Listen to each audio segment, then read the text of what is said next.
In this video, I'm going to show you how to replace a spare tire on your 2011 to 2014 Hyundai Sonata. It's very easy, so let's go ahead and get started. First thing, we need to pop the trunk. Now, once the trunk is open, we need to get the trunk liner off. So lift up the trunk liner, and underneath it, that's where the tools and the spare tire is. So let's get that entire toolkit out. Now we need to undo that retaining bolt. So twist it left and get it off completely, and then let's get the spare tire out. There's three tools over here. One is the hook tool, second is the wrench tool, and third is the jack itself.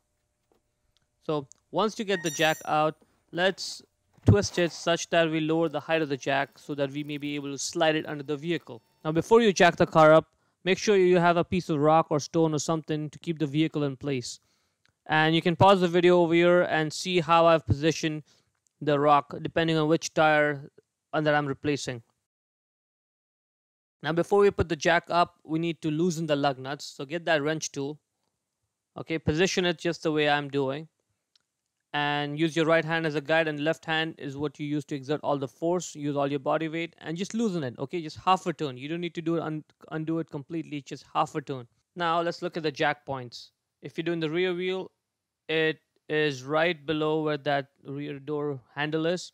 See those notches? That's where the jack would go. If it's a front tire, then it's right below there by the front mirror goes. See those notches over there? Let's get a better look. That right there is where it would go. So now let's get the jack and slide it in position. Make sure you're doing this on a flat, level ground, and it's a hard surface, not mud, not uneven surface, something that's flat and hard. With your hand, just lock it in position. Now let's get the hook tool and get the wrench tool. Slide it in there and start twisting so we may be able to raise the vehicle. Get the tire off the ground. Make sure you don't put your hand or your legs or any body parts under the car or under the wheel right now. Okay, now let's get the wrench tool and get 4 of the 5 lug nuts off. Now let's make sure the wheel is loose. If it's not, then just wiggle it the way I'm doing it. And the reason why the 5th lug nut is on, so if the wheel just comes right off, it doesn't fall on your foot and hurt you.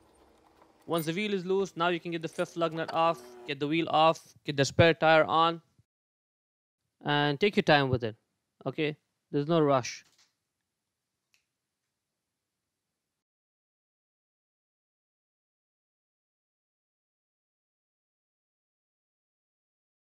Now once the spare tire is on, let's get the lug nuts, put them back in place with hand, snug them, and then you can use the tool to just tighten the lug nuts a little bit. Okay, you don't need to go super tight, we're going to do that later.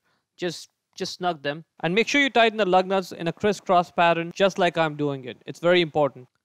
Now let's lower the vehicle, get the jack out of there, and now in a crisscross pattern we're going to tighten the lug nuts. Okay, just follow what I'm doing, just follow the pattern that I'm doing over here. Okay, it has to be crisscross. Position the tool such that now you support with your left hand and you exert all the force with your right hand. And use all your body weight and go as tight as you can go. All the way. Do that for all the 5 lug nuts there. And let's look at the tire. It says inflate to 60 psi. So make sure it's inflated to 60 psi. And it also says the max vehicle speed should be only 50 miles an hour or 80 kph. And this is a temporary use only.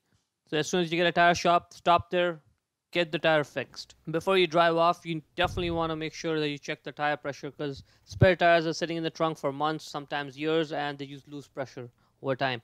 So see, mine's slightly underinflated. So I would need to inflate the tire. One way to do it is stop at the closest gas station. They tend to have an air compressor there, or you can have a portable air inflator like the one that I'm showing over here. It's very cheap. You can get it for $25–30 from your closest parts store, and it works off of the 12-volt outlet in your car. So it comes very handy, and it's light, so definitely get one of these if you can. And that's pretty much it.